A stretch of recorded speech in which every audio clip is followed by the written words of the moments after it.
Hum. Bom, então aqui para mim vão aparecendo poucas carinhas, né, depois isso, gente. Eita, é meu computador, gente, desculpa, nem sei como é que ele fez isso. Então, como eu estava falando, aparecem algumas carinhas aqui, até porque tá com o slide aqui para, né, para poder auxiliar a gente. A ideia é que a gente faça essa apresentação, que a gente pensou aqui, que a gente construiu, e no final a gente abra para pontuação, para discussão, né, o que vocês quiserem colocar. Mas também, se no meio do caminho quiserem levantar a mão e falar alguma coisa, levanta, né, e, ou eu, a Clara, quem não estiver falando vai estar prestando atenção, para a gente também não perder o fio da meada, né? Aí lá na frente já esqueceu o que era. Fantasma lacaniano, boa. Já começamos com o fantasma, já. Acho que é o fantasma. Bom, então, gente, o tema desse encontro teórico, né, como vocês estão vendo aí, é um sujeito entre países e significantes, né? E antes, né, de começar essa apresentação, já começando, por que que a gente partir de por que que a gente pensou nesse tema? E aí, como eu dei um spoilerzinho um pouco antes, para quem está aqui, acompanha a gente nas nossas rodas de conversa, é, algumas frases, pode passar, algumas frases dessas vocês devem conhecer, né? Isabel tem uma que eu me lembro, inclusive, até de você, porque foi você quem falou ela, né? Quem sou eu nesse novo país quando estou despida de tudo que me caracterizava, né? E outras frases, como imigrar e viver no entre, não sou daqui nem de lá, sou daqui e de lá, né? Mas queria que vocês dessem uma olhada nessas frases, a gente tem outras inúmeras, só que ia ficar muito cheio o slide, porque a gente vai retomar elas, na verdade, no final do encontro, justamente pensando nesse caminho que a gente vai fazer, né, nessa trajetória aqui, e como é que vocês vão escutar essas frases lá no final, né? Se faz sentido para vocês esse caminho que a gente resolveu percorrer aqui, pensando na psicanálise com a imigração. Beleza? Então, a gente parte dessa pergunta aqui. Como o sujeito da psicanálise se relaciona com o fenômeno da imigração? E aí, para isso, a gente vai pincelar algumas questões aqui da teoria, né? Que não dá, a gente não tem tempo hábil para isso, mas pensar ali um pouquinho o inconsciente, significante. Que sujeito é esse que a gente fala que é o sujeito da psicanálise lacaniana, que não é essa pessoa, né? Do que é que a gente está falando? A imigração e o pertencimento, um pouco ali do que a gente também trouxe, vai trazer de teoria, né? Desse livro aqui que eu vou mostrar para vocês, que eu tenho estudado, da Daniela Escobar. O sujeito intervalar, depois de entendido quem é esse sujeito, né? Da lacaniano, esse sujeito intervalar é a imigração, e a nossa hipótese, né? Um caminho possível através da dialética. E é isso que a gente pensou como hipótese para essa pergunta. Também, se quiserem mais na frente voltar a pergunta, né? Para construir outras hipóteses ou para pensar na hipótese que a gente está trazendo também, vocês falam que a gente volta. A gente volta. E aí acho que uma coisa que a Luísa falou que é importante, que a gente vai pincelar, né, então a gente, né, tem 1 hora de encontro, a gente não pretende esgotar nenhum conceito, então a gente traz inclusive as referências, caso vocês queiram ir atrás, pesquisar também, mas nesse Sim. sentido. E para a gente é importante também que vocês construam aqui com a gente também, né? Então, ter esse tempo para que a gente possa abrir para todo mundo. Então, pensando um pouco aqui nessa questão do inconsciente, por isso também a gente perguntou se tinham pessoas que também não são da área, é, acho que é importante a gente distinguir esse inconsciente freudiano do inconsciente lacaniano, né? Mesmo eu acho que quem não é da psicanálise, da psicologia, já viu essa imagem, né, do iceberg e do inconsciente lá no finalzinho, o pré-consciente e o consciente em cima, né? E o inconsciente como algo submerso, né? Que está em algum lugar e que ele vai emergir. E aí Freud vai falar que ele vai emergir como? Através dos sonhos, dos atos falhos, dos xistes. E Lacan, ele vem com uma proposta de inconsciente, que através desse aforisma, que algumas pessoas já devem ter ouvido falar aqui também, que é o inconsciente é estruturado como uma linguagem. O que significa que, para entender o funcionamento do inconsciente, é preciso nos debruçarmos sobre as leis que regem a linguagem. Então, em Freud, a gente está falando de um inconsciente que ele está imerso, né? Que ele está lá nas profundezas, ele está nesse lugar onde parece que a gente vai achar esse inconsciente. Já para Lacan, e esse aforisma, ele é até redundante, porque estrutura para Lacan é linguagem. A gente poderia ler até esse aforisma como o inconsciente é linguagem. Então, a gente sai dessa ideia do que está submerso para algo que está na superfície, né? para algo que está aqui na linguagem, né? Então, inconsciente para Lacan é linguagem. Beleza até aí? Significante. Então, o Lacan, e foi uma coisa que eu não pontuei no slide anterior, ele e o Freud, eles partem de bases epistemológicas diferentes. E uma das bases epistemológicas do Lacan é a linguística. Assim como a antropologia, a filosofia, a matemática, a lógica, ele vai tirar esse conceito de significante da linguística estrutural de Saussure, né? Tem outros linguistas que ele trabalhou, como Benveniste, Jacobson, mas a gente vai dar uma pincelada nisso aqui que é importante para a gente poder pensar o significante. Então, a gente separou aqui essa citação do Vicence, que acho que traz uma questão que é importante da gente pensar também, quando a gente vai falar do significante lacaniano. E ele diz: em suma, além de alçar cientificamente a psicanálise, a linguística estrutural de Saussure serviu de inspiração a Lacan, com conceitos como língua, fala, signo, significante, significado, entre outros. E aí, por que a gente destaca a inspiração? Porque o que Lacan vai fazer é uma subversão da teoria saussuriana, mas o que é significante e significado para Saussure continua sendo diferente, né? Quer dizer, o que é significado e significante para Lacan vai ser diferente do que é para Saussure, né? Então, a teoria do Saussure está aqui, ela serve como base para ser pensada esse inconsciente, que Lacan chegou à conclusão ali de que estrutura a linguagem, né? Então, tem essa diferença, porque eu acho que quando a gente se apega à linguística, fica mais difícil entender essa subversão. E aí, mais para frente, eu acho que a gente vai pegando, vai entendendo isso aqui. Então, segundo Saussure, a linguagem é composta por um sistema de signos. O signo linguístico é formado pela imagem acústica e pelo conceito. Já viram essa imagem aqui? Provavelmente em algum momento. Então, rapidinho, voltar lá. Percebam que está num sistema fechado, conceito sobre imagem acústica, uma seta apontando para cima, outra seta apontando para baixo, dizendo o quê? Que um reclama o outro.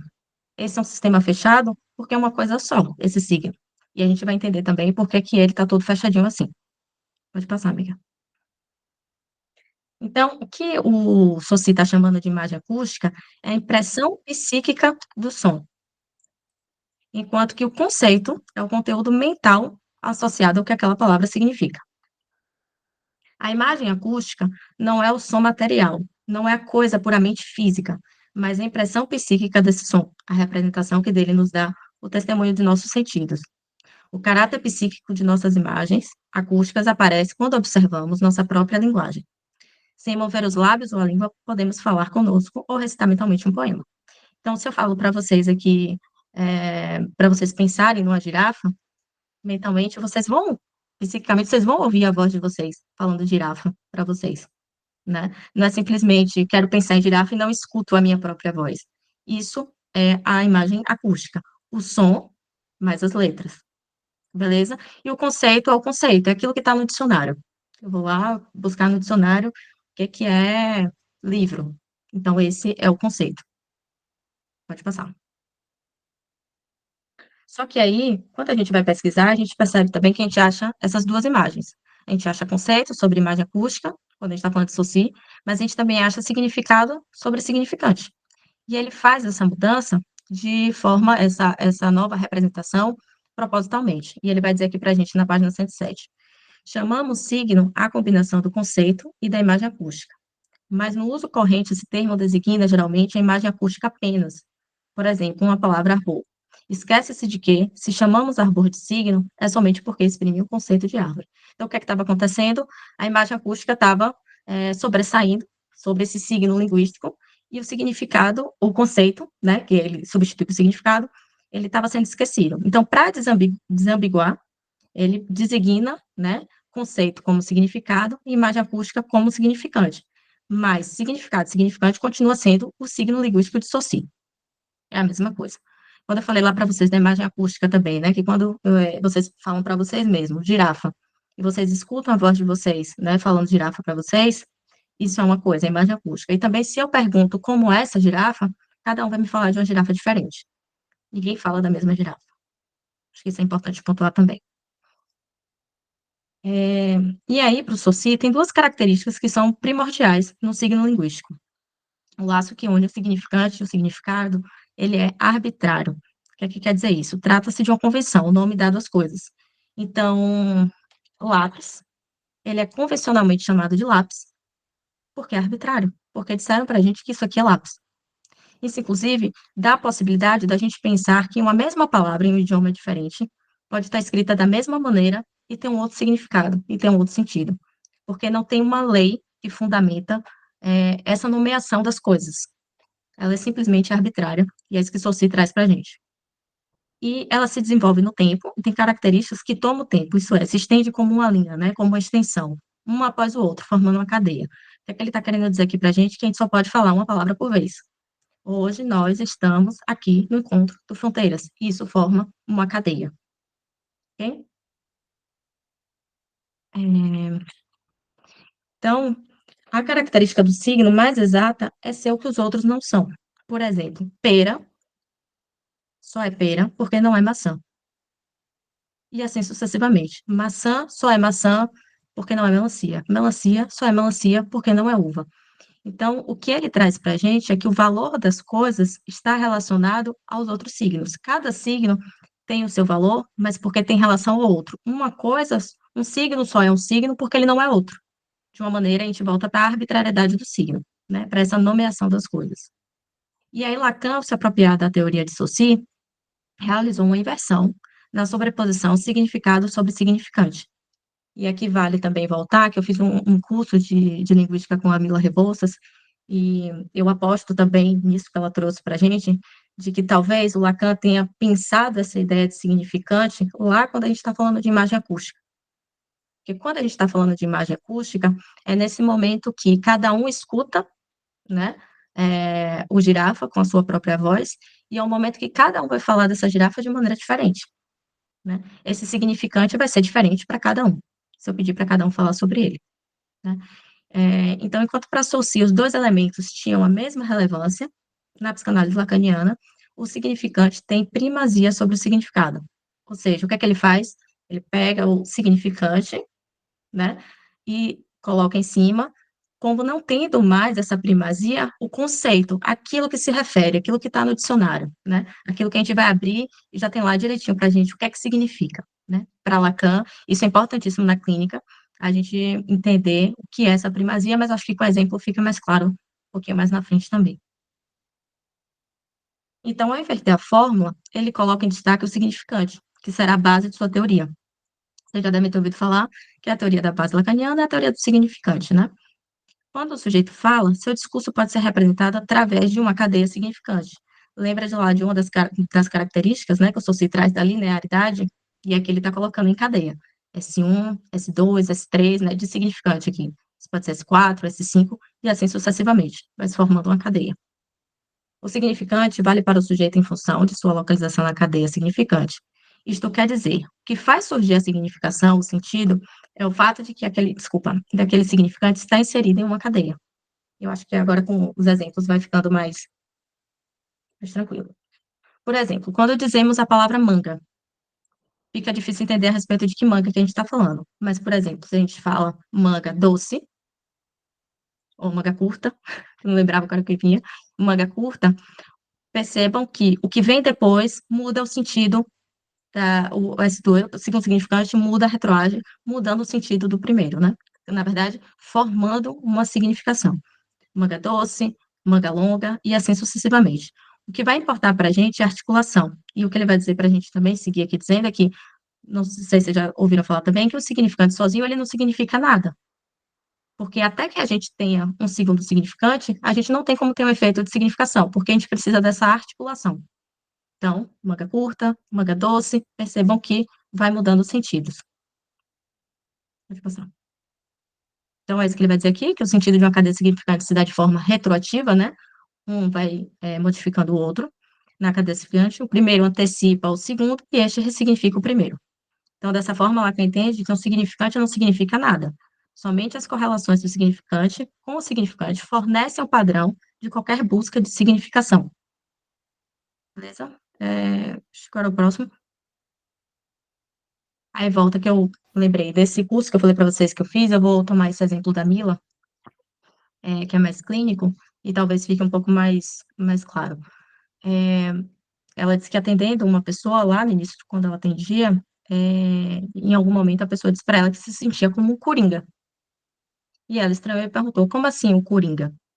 Porque para ela, a imagem acústica que veio foi do coringa palhaço, né? Coringa do filme. E quando a pessoa foi falar sobre esse coringa, e a gente pode dizer que a gente elegeu como um primeiro significante para pensar ali, essa cadeia, a pessoa falou coringa da carta. Então eu me sinto como se eu fosse uma pessoa que pode ser colocada em qualquer lugar, a qualquer momento. Então, isso muda todo o sentido que tinha antes. E também, se não tem esse estranhamento na nossa escuta, a gente parte do pressuposto que a gente está entendendo do que o analisando, do que o nosso paciente está falando, a gente não vai formando essa cadeia, que é dele, é própria, não é nossa, né? Então, por isso que esse inconsciente, ele está ali, ele está aqui na superfície, ele está nas palavras. Beleza? Ficou, deu para pegar aí? Então, vai lá, Clara. E por isso a importância também, né, de você falando desse exemplo, da gente ir abrindo o discurso, né, da gente ir colocando questão quando o paciente traz algo assim já dado pra gente, né, a gente não entender o óbvio ali. Rapidinho, só uma coisa que eu lembrei, que eu acho que é Uhum. importante também falar, e que eu me esqueci, para a gente não se apegar, quando a gente fala, eu marquei lá de inspiração, naquela citação do Vicence, porque quando a gente vai pensando na linguística, de como isso se construiu, nessa forma didática, de manga curta, manga longa, disso, né, que muda o sentido, na verdade, que constrói o sentido só a partir do segundo significante, para a gente não se apegar de que significante é uma palavra, né? Então, significante pode ser mais do que uma palavra, pode ser uma frase, pode ser o que aquela pessoa trouxer para a gente. Mas não é tão simplista quando a gente fala da clínica, porque tudo que a gente vai eleger enquanto analistas ali, como significante, vai sendo a partir da nossa escuta, que requer tempo, requer trabalho, né? E de uma construção de uma cadeia. A gente não vai elencando à toa os significantes, mas a gente vai elencando dentro de uma lógica naquela cadeia, porque senão fica muito simples, assim, essa didática do Soci e reproduzir isso na clínica, começa a parecer que é fácil, muito fácil, e não é, né? É só para dar uma ideia didática, a gente queria falar sobre significante, porque Clara vai entrar nessa ideia do sujeito lacaniano e a gente vai precisar dela. Beleza? Beleza, acho importante isso mesmo. E aí eu acho que a gente decidiu primeiro falar sobre o significante, porque no Lacan os conceitos eles estão todos entrelaçados, né? O Lacan ele não dá uma definição exata de um conceito, então não tem como a gente falar de uma única coisa sem falar de outras coisas. Ele estruturou a teoria dele da mesma forma que ele estudava o estruturalismo, que é uma teoria que ela se baseia na relação entre os conceitos e não numa definição exata de cada conceito, né? Então, para a gente falar de sujeito, a gente precisa falar de significante, e aí eu vou falar um pouquinho para vocês sobre o sujeito na psicanálise lacaniana, porque a gente tem outras teorias do sujeito e a gente tem outros sujeitos em outras psicanálises, né? Então, cada psicanálise vai ter uma noção diferente de sujeito. E para falar sobre isso, a gente achou importante separar um pouco as ideias de sujeito, de eu e de indivíduo. Então, no século XVI, um cientista, um filósofo que chamava Alexandre Corré, ele vai dizer que nesse século aconteceu uma ruptura do pensamento, que antes era um pensamento da época medieval, para o pensamento da Idade Moderna, que é o que ele vai chamar de Revolução Científica. Então, em determinado momento da história, todo o conhecimento ele vinha através da religião e da igreja. E a partir dessa ruptura, dessa revolução científica, o conhecimento ele passa a estar atrelado a, a uma ideia de racionalidade, a uma racionalidade que viria de um homem que é sujeito e consegue pensar a sua realidade e ter o conhecimento da sua realidade através da razão. E é nesse contexto que os dogmas e paradigmas religiosos são substituídos pela racionalidade e que surge, então, o sujeito cartesiano. O sujeito cartesiano, ele é o sujeito que vem de René Descartes, que é aquele filósofo que a gente conhece por aquela frase, penso, logo existo. Então, com a passagem para a modernidade, cria-se essa ideia de que o sujeito tem total domínio da sua conduta, de que ele é quem controla seus comportamentos, de que ele é agente, podendo ter total escolha sobre a realidade. Mas, ao mesmo tempo que se cria essa ideia de um sujeito agente, cria-se também a possibilidade de se estar assujeitado. E é nesse momento que surge Freud, e a ideia de inconsciente, porque a ideia de inconsciente, ela vai dizer que lá onde a gente acha que a gente se controla, que a gente domina, que existe algo lá que fala para além da gente, que existe algo lá que a gente não controla. Então, é essa ideia de que o eu não é senhor em sua própria morada. E enfim, e aí tem o Freud vem e a psicanálise vai se desenvolvendo a partir dessa ideia, mas no decorrer do desenvolvimento das outras teorias pós-freudiana, o que vai acontecer é que vai ter um retorno a essa centralidade do eu. Então, muitos psicanalistas de teorias, principalmente de escolas inglesas, eles vão voltar para uma teoria que vai focar nesse eu, nessa ideia de um fortalecimento de eu, de um sujeito que controla e que tem agência sobre todo o seu comportamento. E nesse momento, o que o Lacan vai dizer, né, os primeiros seminários do Lacan, o seminário 1, o seminário 2, são exatamente sobre isso, sobre essa crítica que ele faz a essas teorias que estavam, da psicanálise, que estavam se baseando no fortalecimento do eu, e o Lacan ele vai retomar a importância da descentralização do eu, e vai contrapor o eu à noção de sujeito. Então, a gente vai ter o sujeito, né, que é esse que é o sujeito do inconsciente, a gente vai ter o eu e a gente vai ter o indivíduo. E aí, falando um pouquinho mais sobre a diferença do eu e do sujeito, o Lacan ele vai nomear durante a teoria dele essas duas instâncias de formas diferentes, que para a gente, né, nas traduções em português, muitas vezes acaba parecendo a mesma coisa, mas em francês ele nomeia o sujeito como je e o eu como moi. Então ele coloca essa diferença dele durante toda a teoria, e ele vai dizer que o eu ele é constituído por uma sucessão de identificações com os objetos amados. O eu ele é essa instância imaginária, uma função imaginária, que não se confunde com o sujeito. E, ao mesmo tempo, o sujeito ele não se confunde com o indivíduo. Então, a gente tem o eu, o sujeito e o indivíduo, e quando a gente pensa, né, por exemplo, na nossa clínica, o paciente que entra pela porta para a gente atender, ele não é nem o sujeito, nem o eu, ele é um indivíduo, é uma pessoa, é a pessoa que está sentada ali na nossa frente para um atendimento. E quando a gente está escutando esse indivíduo, o que aparece é o eu, mas também aparece o sujeito. E na psicanálise, o que a gente busca é escutar o sujeito. E aí a gente tem uma citação aqui do Edelstein, que ele vai dizer que o conceito de sujeito em Lacan, ele não coincide com o indivíduo biológico, nem com o pessoal, social, histórico, nem com o cidadão, legal, político, nem com o sócio coletivo. No seu ensino, o analisante tampouco coincide com o sujeito. E aí tem algo que eu gosto, assim, às vezes de pensar, que eu acho que ajuda a gente a dissociar a ideia de sujeito e indivíduo. Porque na teoria do Lacan, quando ele vai falar sobre sujeito, ele, ele usa a palavra em francês sujet, que na verdade... Peraí, só beber um pouquinho de água. Que em francês a gente fala da mesma forma quando a gente está se referindo à palavra assunto. Então, assunto e sujeito, em francês, é sujet.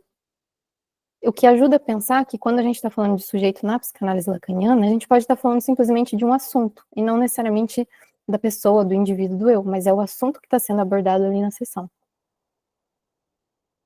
Rapidinho, Clara. E só para falar que o indivíduo importa muito para a gente, né? É ele que Sim, chega com a queixa, né? Com o sofrimento, porque pode cair nesse lugar assim, não, mas o que se escuta é um sujeito, esse sujeito que intervalar, né? Que é esse que Clara está fazendo, trazendo, que não é esse indivíduo, não é esse eu, mas que a gente também não desconsidera todos os atravessamentos que ele traz do seu sofrimento, né? Não é só sobre fazer essa leitura do texto para ler esse sujeito, né? Para marcar essas posições, como ela vai explicar aí um pouco mais para frente. E aí eu acho que desassocia um pouco dessa ideia mais fria de que o psicanalista lacaniano ele está lendo o texto, porque o que importa é esse sujeito aí lacaniano do inconsciente. eu acho que isso é muito importante, porque eu acho que é por essas perspectivas que a gente tem psicanalistas ou, né, outros profissionais que desconsideram todo o contexto social ou a história do indivíduo. E quando a gente está falando que a gente escuta o sujeito ele está sempre inserido no social. Então não tem como a gente descartar essas coisas, não tem como a gente descartar a história do indivíduo e onde o indivíduo em si está inserido, né? É que a gente não trabalha necessariamente a partir disso, né? A nossa intervenção vai ser sempre a partir do sujeito, mas a gente considera todas as outras instâncias, né?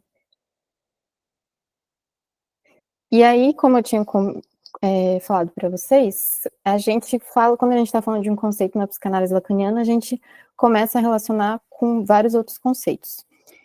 E como a gente não tem uma definição do que é o sujeito em Lacan, a gente procurou aqui dizer um pouco sobre como encontrar o sujeito, aonde que a gente pode escutar esse sujeito, onde ele se localiza.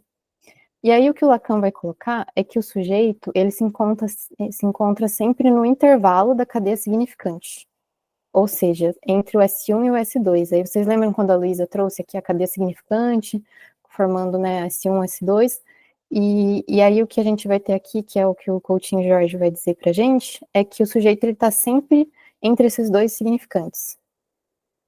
E a gente pode entender esses dois significantes também como posições. Então, quando a gente está pensando num discurso, a localização do sujeito é sempre nesse intervalo. Quando a gente ouve por aí, né, falar de sujeito intervalar, o que é o sujeito intervalar? É isso, é o sujeito que está nesse intervalo. E aí, enfim, né, é bastante coisa, mas a gente trouxe aqui um exemplo para ver se ajuda também a gente a entender um pouco melhor, porque de nada adianta, né, a gente ter a teoria se a gente, na prática, a gente não consegue visualizar isso que a gente está falando. Então, eu trouxe um exemplo aqui do Goldenberg, que ele dá no livro dele, e eu vou ler para vocês. Fulano vive dando festas, mas, ao chegarem seus convidados, isola-se num quarto. Gosta de sair com os amigos, mas, estando na roda, não vê a hora de voltar para casa. Este movimento pendular se repete em todos os vínculos. A que se deve? Talvez ao voto materno de que ele fosse um garoto popular, não como teu pai, sempre sozinho porque ninguém aguenta a chatice dele. O paciente diz que o pai está só por querer, não por ser desprezado, observa. O problema dele, acrescenta o paciente, é sempre tentar atender às vontades da minha mãe. A proposição seja diferente do seu pai, enunciada pela mãe, é paradoxal e permite entender a lógica da fantasia que rege a repetição da sua conduta. Se for popular, diferente do pai, estará realizando a vontade materna. Submeter-se à mãe faz dele um bundão, como pai. Palavras do Gondenberg, tá? Não sou eu que estou chamando o pai do moço de bundão. Que sempre faz o que ela quer. O sujeito é, ao mesmo tempo, solitário, de acordo ao modelo paterno, e popular, atento ao desejo materno. Obedecer é desobedecer. Então, basicamente, a gente tem uma mãe que diz: o seu pai é solitário, seja popular, não seja igual ao seu pai. E a gente tem um pai que está o tempo inteiro tentando atender o desejo da mãe. Se o paciente tenta atender o desejo da mãe, ele acaba ficando como pai. Então, ele entra nessa contradição e ele fica entre ser solitário e ser popular. E o arranjo que ele faz de tudo isso é esse de convidar pessoas para fazer festas e se isolar.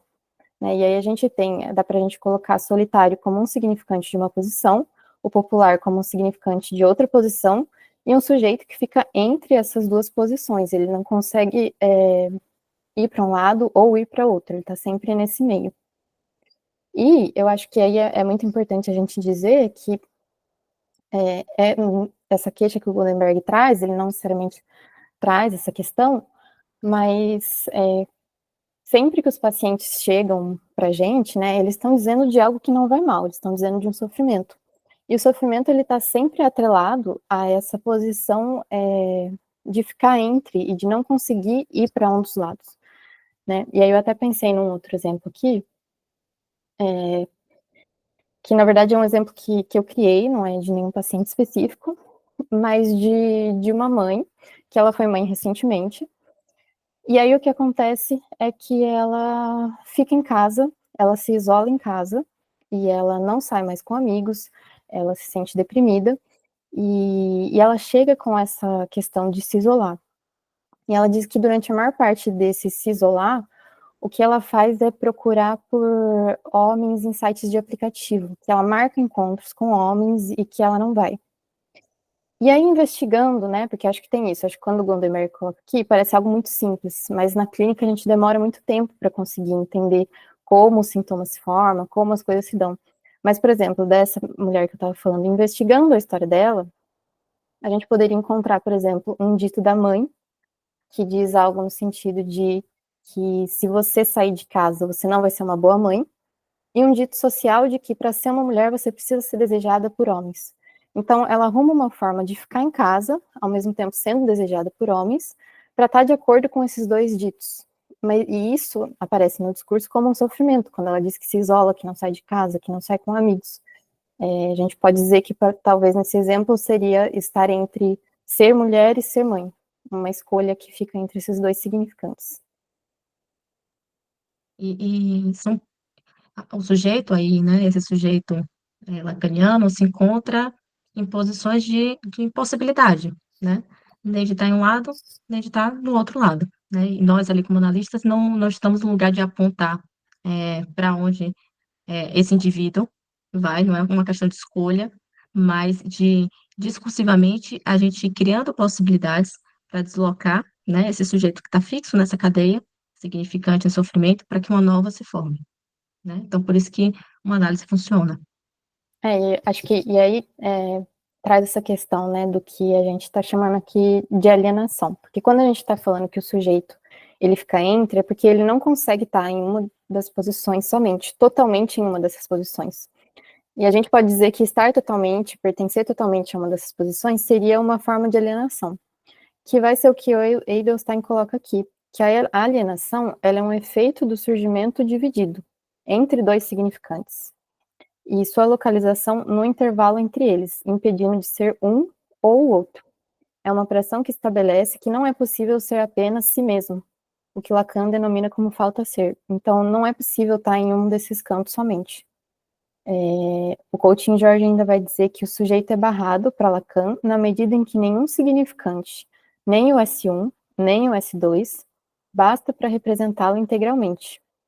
Assim, Lacan define o sujeito como intervalar e passível de ser representado apenas parcialmente pelo significante. E aí acho que tá isso que a Luísa disse, né? Que quando o paciente chega, ele diz da gente dessa impossibilidade de estar alienado a um único significante. E é isso que vai gerar o sofrimento nessa situação. E ela vai falar um pouquinho para a gente da imigração agora e pertencimento. Bom, para quem tiver interesse, eu tenho, acho que eu tô com, não dá para ver, Mais ou menos. agora dá para ler, né? Dá. Quem da pátria sai, a si mesmo escapa. Esse é um livro da Daniela Escobar, que eu tenho estudado com um grupo de cartel. E aí eu trouxe algumas frases dele aqui, né? Algumas citações, que eu acho que é importante para a gente construir esse pensamento e articular com um pouco do que Clara está trazendo e que a gente vai ver um pouquinho mais à frente. Então, a Escobar, ela traz aqui primeiro, né? Imigração é um tema de inevitável discussão agora e no futuro próximo. A própria psicanálise propõe que o sujeito se constrói a partir do exílio, a partir da perda do objeto primordial. Grosso modo, o próprio sujeito pode ser comparado a migrações, com suas perdas, afastamentos ou mesmo deslocamentos consecutivos em relação aos objetos. Eu vou ler a segunda citação, que é da Rosa, que eu acho que vai unir o que eu pensei sobre essas duas citações. É, ela diz, né? Coloca que a entrada do homem na cultura dá-se pela perda, mito ou ilusão de pertencer a um conjunto que lhe dá identidade, um reconhecimento.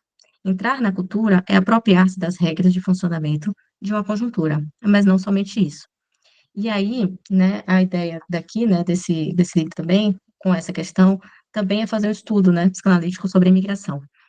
Enquanto você está falando aqui dessa perda do objeto primordial e dessas migrações, das perdas, né, como se a gente fosse reatualizando essas perdas, essa frase da Rosa também me remete muito ao que Lacan, ele traz lá no Vai Construindo o Seminário 5, sobre o complexo de Édipo, né?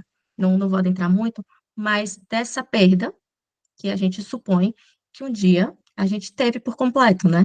Desse nosso cuidador, e eu vou falar da mãe aqui, mas mãe enquanto função, né? Pode ser qualquer outra pessoa, mas que a gente supõe que em algum momento da nossa vida, lá enquanto bebê, enquanto criança, nós fomos completamente, né, supridos, completos, satisfeitos, e o Lacan vai trazer isso como uma fase mítica da nossa constituição enquanto sujeito, né? E é interessante que elas estão abordando aqui as migrações como as reatualizações dessas perdas. Eu acho que é uma associação possível da gente pensar com a teoria lacaniana. E ainda a Rosa, ela afirma que a condição de sujeito dividido, que é isso que a Clara está falando, né? Desse sujeito intervalar, própria de quem está inserido numa cultura, não na sua cultura, supõe que o sujeito carregue a exclusão, a insatisfação e dá-lhe a possibilidade de transcender o lugar em que lhe é colocado e em direção ao seu desejo, migrar e emigrar de novo. A migração ocasiona evidentes perdas para o sujeito, de sua terra natal, dos hábitos e costumes, da língua, né, e alguns exemplos que ela traz aqui.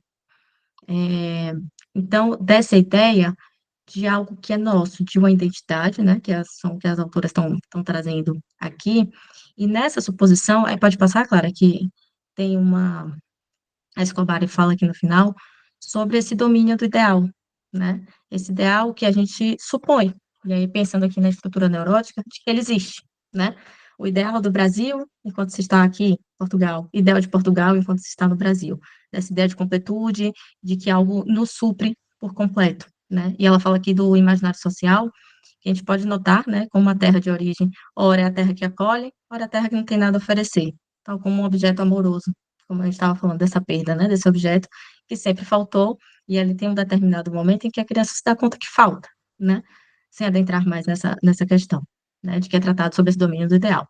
E, por fim, aqui, essa citação da Escobar, eu acho bem interessante, e que atravessa muitas nossas rodas de conversa, que ela fala, né, da imigração como um fenômeno aparentemente coletivo. Parece ter efeitos singulares e ou se revelar como uma viagem tão individual e solitária quanto numa análise, né?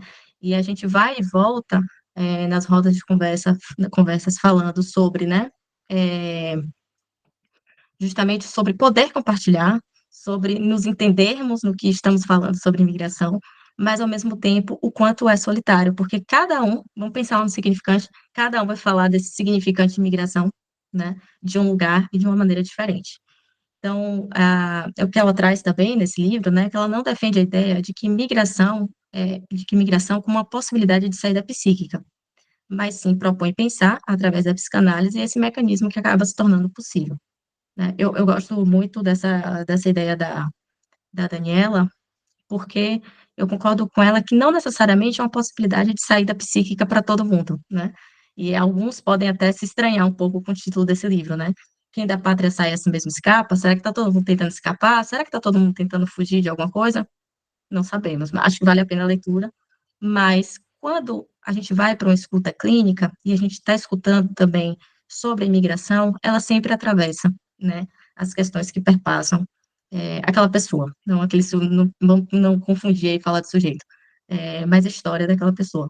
Então, acho que a gente levantou aqui essas citações para a gente ir pensando também, articulando com o tema da imigração.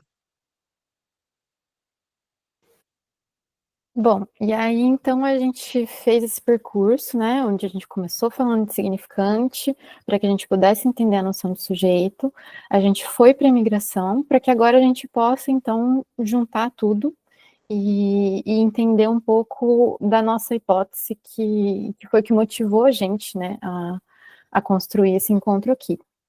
Então a gente vai falar sobre o sujeito intervalar, sujeito sendo esse que é diferente de eu, diferente de indivíduo, que se encontra num intervalo, e a gente vai falar sobre a relação disso com a imigração.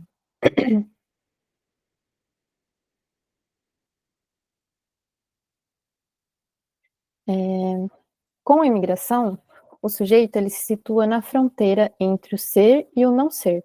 Ele não faz mais parte do grupo atual, porém já não pertence ao lugar de onde saiu, separando-se deste outro que o constituiu e o significou, que é algo que a gente escuta muito na clínica, e a gente, quando a gente migra, a gente vive isso também, né, que é esse sentimento de que eu não sou totalmente daqui, mas eu também já não sou totalmente de lá, e eu não me identifico com as pessoas ou com as coisas daqui, mas com as coisas de lá também não.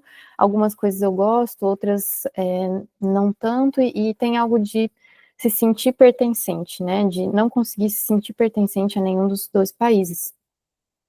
E aí, a nossa proposta aqui, né, da hipótese que a gente construiu, é de que, entendendo que o sujeito, na psicanálise, é intervalar, e de que a queixa que a gente escuta na clínica, né, o discurso que a gente escuta seria esse de a qual país pertenço, pertenço a esse ou ao outro, A partir do entendimento dessas coisas, a gente poderia, então, igualar essa ideia de a qual país pertenço ao mesmo paradoxo que surge em outros lugares numa neurose, né? Quando a gente está falando de sujeito dividido, a gente está falando de neurose. Então, o mesmo paradoxo e o mesmo conflito que o sujeito enfrenta em vários outros momentos, em várias outras situações na vida, ele tem essa mesma origem desse impasse da imigração. E aí a gente não está dizendo que um seja mais ou menos importante que o outro, né? A gente só está querendo aqui, Uhum. porque acho que, enfim, né, todos são válidos, e aí eu acho que a gente só está querendo aqui dizer que a gente pode pensar esse impasse da imigração através dessa ótica do sujeito intervalar. E que, então, o que traz sofrimento, né, de quando a gente escuta um sujeito que fala sobre essa dificuldade de se sentir pertencente a um país ou outro, é a mesma impossibilidade que surge quando o sujeito não consegue se alienar a um significante ou ao outro significante, quando o sujeito se encontra nesse entre dessas duas posições que a gente estava falando para vocês antes.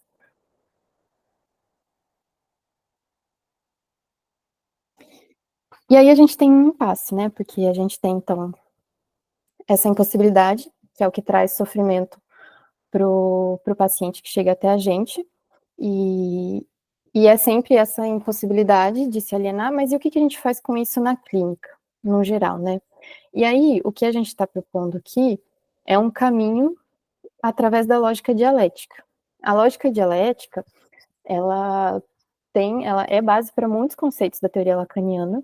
O Lacan, ele usou Hegel e ele usou a lógica dialética para construir muitos conceitos, então, desejo, sujeito, mesmo a teoria do significante, né, quando a Luísa fala para vocês sobre significante, tem pressupostos dialéticos ali, e aí o que a gente vai propor para esse impasse, que é tanto o impasse do sujeito quanto da imigração, seria um caminho através dessa lógica dialética. Então, a gente vai falar rapidinho para vocês um pouco sobre a lógica, para que a gente possa, então, pensar isso sobre a imigração no segundo momento. Então, a gente tem, primeiro, uma lógica aristotélica, né? Quando a gente pensa em como a sociedade tenta se organizar, a gente está pensando numa lógica aristotélica, que foi uma lógica que surgiu, né, no início da filosofia, com Aristóteles, e que vai dizer que A é igual a A. Na lógica aristotélica, o princípio da identidade, ele é fundamental. E esse princípio ele estabelece que um objeto ou conceito possui uma identidade fixa e invariável. Ele é sempre o que ele é. Então, é uma lógica muito importante, porque, por exemplo, se eu vou no mercado e eu quero comprar maçã, eu vou aonde está escrito maçã. Eu sei que maçãs vão estar aonde está escrito maçã. Eu sei que A é igual a A, né? É algo que ajuda a gente a se organizar socialmente. É a lógica que existimos, né, no A mundo. lógica da ciência positivista, né? A lógica Exato. que organiza tudo isso. E aí, se a gente for pensar, por exemplo, num pressuposto, a gente poderia dizer que a água é líquida, por exemplo. Mas aí existe uma questão, porque quando a gente diz que a água é líquida, mas ela também pode não ser líquida. E o que a gente faz com essa possibilidade de contradição? E é nesse momento que surge a lógica dialética. Porque a lógica dialética, ela permite que A seja diferente de A, que algo seja e ao mesmo tempo não seja. Que é essa lógica construída por Hegel e que um dos pressupostos dela é de que a identidade ela não é absoluta. Então, A pode ser igual a A e ao mesmo tempo diferente de A. Né? Então, quando a Luísa está falando, por exemplo, de significante, e a gente tem que um significante pode ter diferentes significados, né? Para cada um significante vai representar uma coisa, é exatamente essa base da lógica dialética, né? Por exemplo, um paciente chega dizendo o meu pai não me ama, e um outro paciente chega dizendo, o meu pai não me ama. Mas para cada um, a noção de amor é diferente. A gente tem a mesma palavra, o mesmo significante, mas é diferente. Então a gente pode entender que A pode ser diferente de A. Isso é um pressuposto que está bem colocado na teoria do significante e que vai entrar em vários outros lugares dentro da teoria psicanalítica também. E só complementando, é o que a gente escuta muito na clínica, né, no sentido de como é que eu posso querer e não querer ao mesmo tempo? O Uhum. que parece que traz uma confusão mental, porque a gente vive em uma outra lógica, né?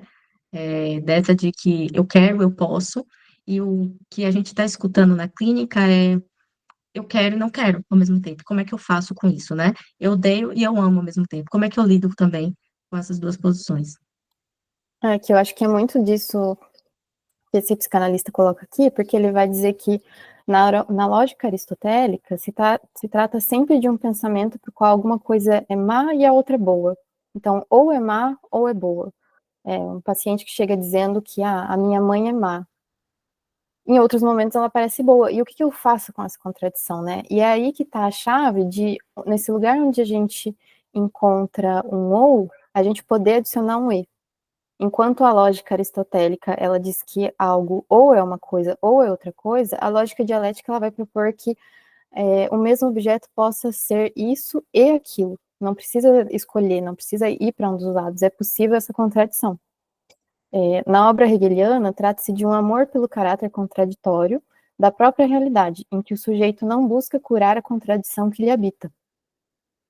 E o que a gente faz na análise é muito por esse caminho, né? Quando a gente fala que o inconsciente ele aceita a contradição, é essa ideia de que a gente escuta a contradição e a gente marca a contradição na análise. E aí eu coloquei aqui mais um pouquinho sobre essa ideia de que a dialética ela propõe que no lugar dessa constante tentativa de suprimir a contradição, que a gente possa reconhecer essa contradição, que nesses lugares onde a gente colocava um ou, que a gente possa colocar um e. E aí tem essa última citação aqui do Laureano Gondar, que ele diz que a síntese, o movimento de reconciliação da contradição, ela já é realizada na própria contradição. Não há nenhum passo a mais no sentido de superar o que, na realidade, se coloca como contradição. Portanto, a não ser o seu próprio reconhecimento. Então, a operação de um analista, ela não está em dizer para o paciente assim, acho melhor você fazer o que sua mãe disse, ou acho melhor você fazer o que o seu pai disse. E também não está no lugar de não vamos ver o que os outros estão dizendo, pense por você, porque na psicanálise a gente tem essa ideia de que o sujeito, ele está sempre atrelado ao outro, então não existe o desejo do próprio sujeito, o desejo é sempre o desejo do outro. E aí, quando a gente está pensando sobre o que fazer com esse impasse, a gente está muito mais nessa perspectiva de poder reconhecer a contradição do que necessariamente que a gente vai ter que fazer alguma coisa, escolher um dos lados, apontar uma das duas direções para o paciente. E aí, enfim, a nossa proposta, né, juntando tudo que a gente já disse até agora, juntando com a imigração, é essa de que a gente se coloca essa questão de se a gente pode pensar que o conflito de pertencimento na imigração, sou daqui ou sou de lá, poderia ser transformado dialeticamente a partir do reconhecimento da contradição em sou daqui e sou de lá. Então, a gente sai dessa lógica binária, dessa lógica aristotélica, em que o sujeito fica tentando pertencer a um dos lados, e a gente pode aceitar que se é daqui e se é de lá. Né? A gente, e aí tem essa, acho que é algo que a gente quer dizer aqui, é que para além da imigração, quando a gente reconhece que na imigração a gente pode pertencer aos dois lugares, a gente está reconhecendo a nossa condição enquanto sujeito intervalar, enquanto sujeito que habita na contradição.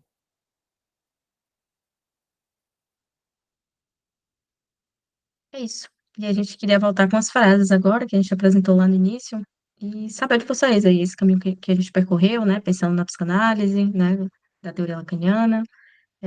Como é que vocês leem essas frases agora e abrir para a gente bater um papo antes de Ah, encerrar? uma coisa interessante também, Foi.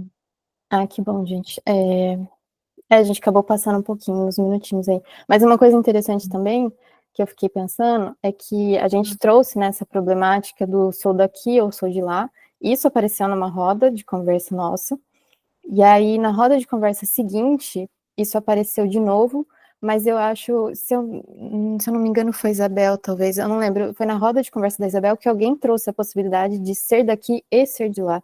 Então, foi quase como se tivesse acontecido um próprio processo dialético durante as rodas de conversa, em que foi possível a gente pensar, sim, dá para ser daqui e de lá, né? Que é o Uhum. que a gente está Você propondo falou aqui, que a antes gente faz do na imigrar clínica. vivendo entre? Oh, É, desculpa, amiga. Cortou para mim. Você falou do antes do imigrar e viver no entre? É, Porque foram rodas seguidas, né? Que sim, começaram. exato. Uhum. Mas enfim, gente, espero que tenha dado para pegar aí o que vocês pensaram, faz sentido, entenderam, não entenderam nada.